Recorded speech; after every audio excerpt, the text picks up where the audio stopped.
अध्यक्ष आता सगळ्यांनी शंकर धोंडगे हे त्याचे काय म्हणतात ते हां प्रवर्तक नाही प्रवर्तक कारखान्यामध्ये राहतात, ते संस्थापक अध्यक्ष म्हणून माझी निवड केली आणि जे प्रवर्तक आहेत त्यांनी कारखान्याचे दिवाळे काढलेत. आमच्यासोबत आज घडीला आम्ही तिघजण आहोत, वामनराव चटप म्हणजे स्वतंत्र भारत पक्ष, राजू शेट्टी आणि आम्ही आता म्हणजे ज्याला आपण नव्याने MRS म्हणा. आम्ही तिघांनी मिळूनच त्याला नाव दिलं. हां, अबकी बार किसान सरकार ही घोषणा घेऊन भारत राष्ट्र समितीची एंट्री आपल्याच मार्गे नांदेड मार्गे झाली होती.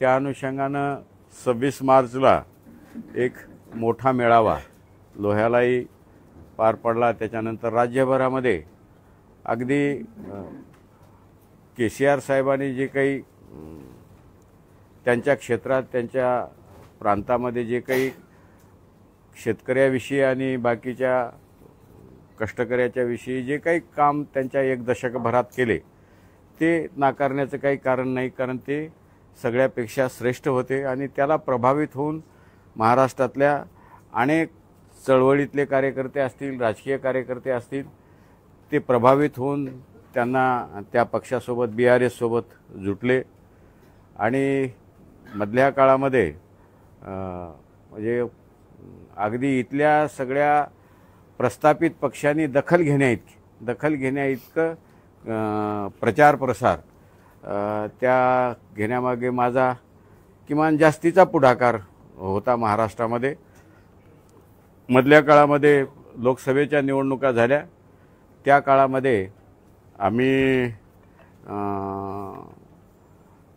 पक्षप्रमुख KCR साहेबांना विनंती केली, बाबा महाराष्ट्रामध्ये राजकीय स्पेस आहे आणि आपल्या पक्षाच्या वतीनं काही 10-12 उमेदवार तरी पार्लमेंटला लोकसभेला उभा करावा अशी त्यांना विनंती केली, नावाची यादी दिली होती वगैरे वगैरे.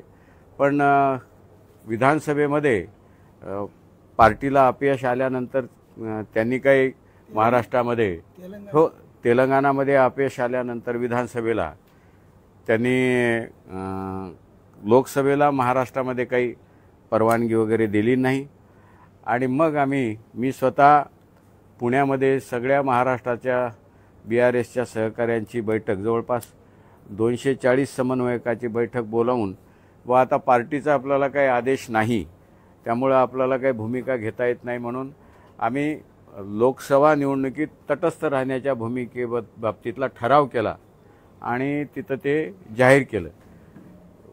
त्याच्यानंतर लोकसभेनंतर आता महाराष्ट्रामध्ये विधानसभाचं आता निवडणुकीचा समोर आलेला कार्यक्रम आहे आणि या 2-2.5 महिन्यामध्ये आम्ही अनेक वेळा साहेबाशी संवाद साधण्याचा, संपर्क करण्याचा प्रयत्न केला आणि त्यांना सांगितलं की बाबा गेल्या 1-1.5 वर्षामध्ये जवळपास 18-19 लाख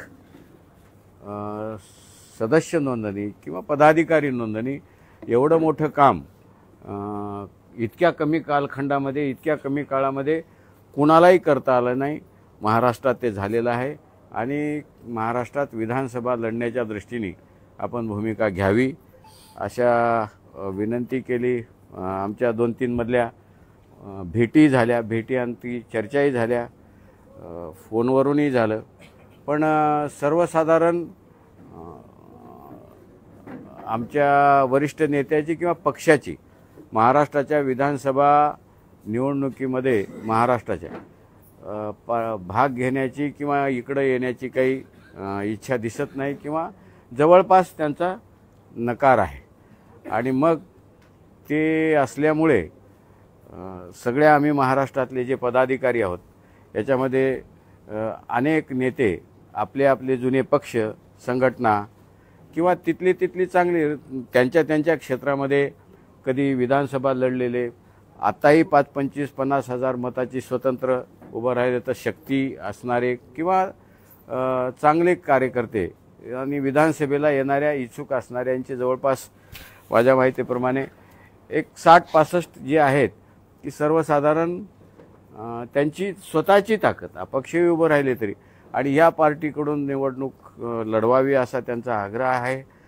पण आता पार्टीनेच नकारात्मक भूमिका घेतल्यामुळे मग आता काय वे आउट, कारण राजकीय पक्षाचा पहिला धर्म असतो निवडणूक लढवणे आणि जे काही BRS सोबत आम्ही जुटलोत सगळे ते की बाबा इथल्या सगळ्या राजकीय पक्षांचे जे काही नेते आहेत पक्ष आहेत यांनी 75 वर्षामध्ये आलटून पालटून त्यांनी सत्ता उपभोगली आहे.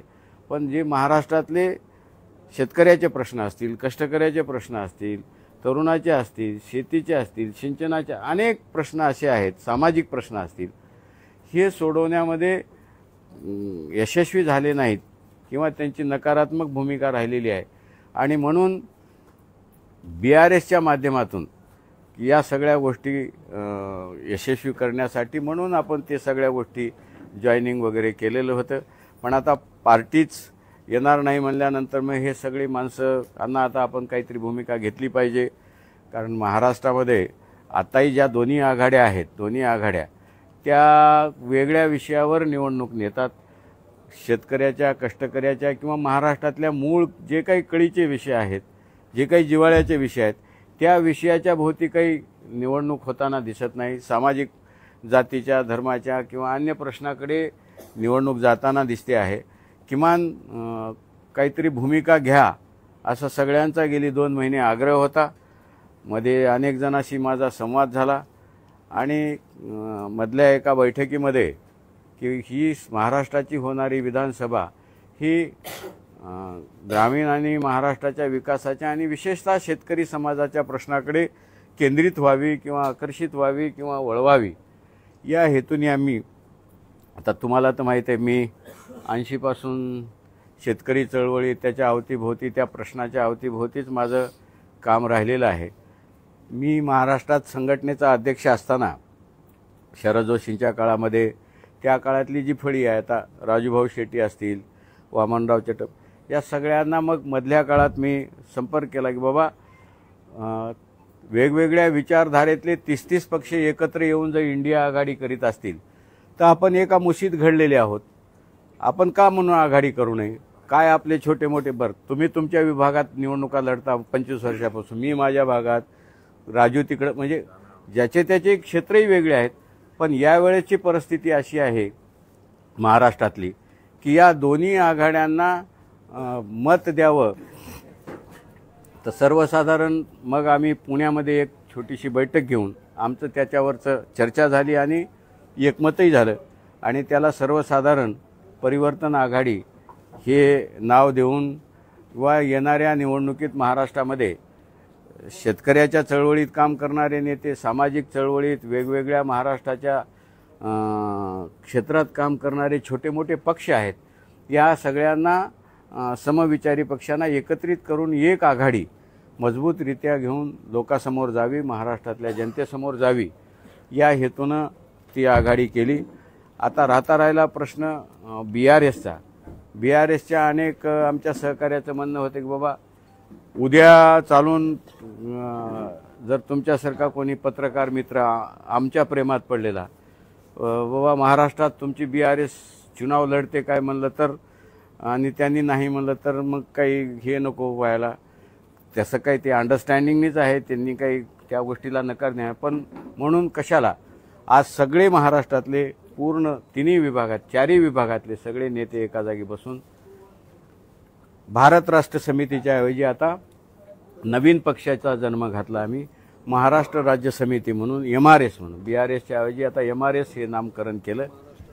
महाराष्ट्र राज्य समिती हे नाव घेऊन नवीन पक्षाची स्थापना केली आणि उद्याच्या 5 सप्टेंबरला याचं एक मोठं अधिवेशन, राज्य पातळीवरचं एक अधिवेशन आमच्या पुढाकाराने विशेषतः परिवर्तन आघाडीचा, सगळ्या आघाडीला आता मधल्या काळात जे काय आणखी मित्र जुटतील त्या सगळ्या आघाडीतल्या नेत्यांना एकत्र करून ते अधिवेशन नांदेड येथे घेण्याचं ठरलं. साधारण त्या अधिवेशनामध्ये पण त्याला नाव वगैरे लोक महा वगैरे म्हणतात, पहिल्यापासून आम्ही महा काही म्हणत नाही, पण किमान 50,000च्या पुढचे प्रतिनिधी त्या अधिवेशनात राज्यभरातून सहभागी होतील. कारण हल्ली कुण्याही बाबतीत महा लावायची ती पद्धत आहे. मग ते 5 तारखेला घेण्याचा आमचा आजच्या बैठकीत निर्णय झाला. आणि आपली जी काही BRSची जी टीम आहे सगळी महाराष्ट्रातली जवळपास 80, आज जितके कोणी आता डॉक्टर वसंतराव बोंडे त्यांचे भाऊ वारले, माजी आमदार हिंगणघाटचे, ते येऊ शकले. बऱ्याच जणाला काही अडीअडचणी आल्यामुळं पण आम्ही निर्णय घेतला की आणि हे आमची जी काही MRS आहे ती आता या परिवर्तन आघाडीत घटक पक्ष म्हणून आम्ही काम करू. पुढे या आघाडीला मी थोडा याही कामामध्ये लीड घेतो आहे, म्हणजे पुढाकार घेतो आहे. जे काही मित्रपक्ष आहेत सगळ्याशी संवाद चालू आहे आमचा. तुम्हाला 5 तारखेला बऱ्यापैकी म्हणजे महाराष्ट्रातल्या जनतेने या प्रस्थापित दोन्ही आघाड्यांना नाकारून या आघाडीला स्वीकारावं असं वाटण्याएवढी तिचं प्रदर्शन तुम्हाला 5 तारखेला नक्की दिसेल सप्टेंबरला. असा सर्वसाधारण आजच्या बैठकांमध्ये आमच्या निर्णय झाला. एक कार्यसमिती तयार करण्यात आली आमच्या कवच. अध्यक्ष आता सगळ्यांनी शंकर धोंडगे हे त्याचे काय म्हणतात ते हां प्रवर्तक नाही, प्रवर्तक कारखान्यामध्ये राहतात. ते संस्थापक अध्यक्ष म्हणून माझी निवड केली. आणि जे प्रवर्तक आहेत त्यांनी कारखान्याचे दिवाळे काढलेत. त्यांनी माझं आणि इथून पुढे आता MRS आता BRSचा काय संबंध. आता आमची टॅगलाईन आमची टॅगलाईन आपकी बार किसान सरकार.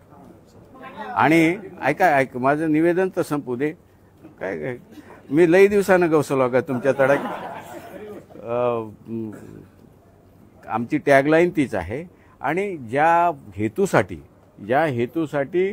आम्ही BRS जॉईन केली ती त्यांना काही तांत्रिक अडचणी आहेत, ते काही येऊ शकत नाहीत.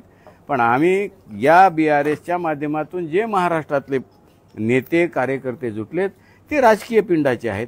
ते कुठून राष्ट्रवादीतून आले असतील, शिवसेनेतून, अनेक पक्षातून आपली जागा, महत्त्वाची जागा किंवा आपलं राजकीय हे सोडून आलेले आहेत प्रभावित होऊन. ते निवडणुकीच्या बाहेर कसे राहतील. आणि या माध्यमातून आणि आम्ही आघाडी करालोत ना, परिवर्तन आघाडी करालोत. आणि बऱ्यापैकी या मित्राबरोबर मग महाराष्ट्रातले जे कोणी असतील अनेक पक्ष, मी आज नाव काही त्याचे फोडत नाही, पण मी एकच शब्द देतो की 5 तारखेला तुम्ही त्याला बी टीम बी म्हणणार नाही, तिसरी आघाडी बी म्हणणार नाही, काहीच म्हणणार नाही की अरे हे लोकांपर्यंत एक चांगला पर्याय हे घेऊन चालले असं वाटण्या इतकं नक्की त्याचं प्रदर्शन म्हणा, दर्शन म्हणा तुम्हाला 5 तारखेला होईल. आज काही त्याचा मोंडा फोडू नका. आज फक्त एकच की या सगळ्या महाराष्ट्रातल्या सगळ्या मित्रांबरोबर, कारण चर्चा करण्याचे अधिकार MRSनं आम्हाला दिले. MRSनं ही कार्यसमिती तयार केली आणि महिन्याभरामध्ये या पक्षाची नोंदणी वगैरे बाकी सगळ्या गोष्टी ज्या काही प्रशासकीय प्रक्रिया आहेत त्या पूर्ण करतील. आणि आमच्या परिवर्तन आघाडीत हा MRS म्हणजे महाराष्ट्र राज्य समिती हा घटक पक्ष असेल. आणि घटक पक्ष असेल. तिथं स्वाभिमानी आहे, राजू शेट्टी साहेब आहेत. त्याच्यानंतर मूळ शरद जोशींची जी काही कैलासवासी शरद जोशींची संघटना आहे, स्वतंत्र भारत पक्ष, समविचारी. आणि जवळपास आता माझ्यासोबत गेल्या 15 वाड्यामध्ये अशा 10 ते 12 शेतकऱ्याच्या सामाजिक मागास अनेक म्हणजे सेवाभावी आणि चांगल्या 1-1, 2-2 मतदारसंघामध्ये आपल्या मताचा विचाराचा प्रभाव असलेल्या कार्यक्षेत्रात काम करणाऱ्या अनेक वर्षापासून कसं असते मोठ्या प्रस्थापित पक्ष त्यांना पायाखालीच घेण्याचा प्रयत्न करतात. या सगळ्यांना एकत्रित करून आम्ही पुढे जाऊ असं ठरलंय. हे 2 निर्णय आजच्या बैठकीत आमच्या झाले. गेली वर्ष 1.5 वर्ष थोडी काही अडचणीने आमची कोंडी झाली होती 5-6 महिन्यापासून. तेलंगणामध्ये आमच्या पक्षाचा तांत्रिक पराभव झाल्यानंतर जी काही आमची कोंडी झाली होती ते आता शेवटी आखाडा निवडणुकीचा आहे, तुम्हाला ती कोंडी तर फोडावंच लागेल. आज सगळ्यांनी मांडून ती कोंडी फुटली. आता आम्ही या निवडणुकीत दमदारपणे उतरणार. आमची आयडिओलॉजी, आमची टॅगलाईन, आमची सगळी आमचा जरी ते गुलाबी कलर कोणी घेऊन गेला असेल तर आम्ही आमचा ठेवू. कारण त्याचे काय म्हणतात ते सिनियर आम्ही आहोत. हां, सगळं जुनं. फक्त एक आहे की तुमच्यासारख्या मित्रांनी, आमच्यावर अधिक प्रेम करणाऱ्या मित्रांनी आम्हाला म्हणणे किंवा तुम्हाला वरून काही पत्र तुम्हाला महाराष्ट्रात निवडणूक लढवण्याचा काही आदेश आलाय काय, दाखवा लेखी, असं काही म्हणू नये म्हणून ते म्हणतात ना. त्या काळात मित्र कोणीतरी निघतेच. पळवाट नाही, अधिकृतरित्या आम्ही पक्ष केलाय, त्याची नोंदणी करालोत, त्याची रजिस्ट्रेशन करालोत, त्याच्या सगळ्या घटनेप्रमाणे सगळ्या गोष्टी करालोत आणि एका सन्माननीय आघाडीत आम्ही समोरचे किंवा आघाडीचे घटक पक्ष म्हणून राहिलोत. पळवाट काढायला काय, आता 3-4 दशक झाले ना, कुठं पळवाट काढायची. इथंच याच मातीत काम केलंय ना. आमच्यासोबत आज घडीला आम्ही 3 जण आहोत. वामनराव चटप म्हणजे स्वतंत्र भारत पक्ष, राजू शेट्टी आणि आम्ही आता म्हणजे याला आपण नव्याने MRS म्हणा. आम्ही 3घांनी मिळूनच त्याला नाव दिलं.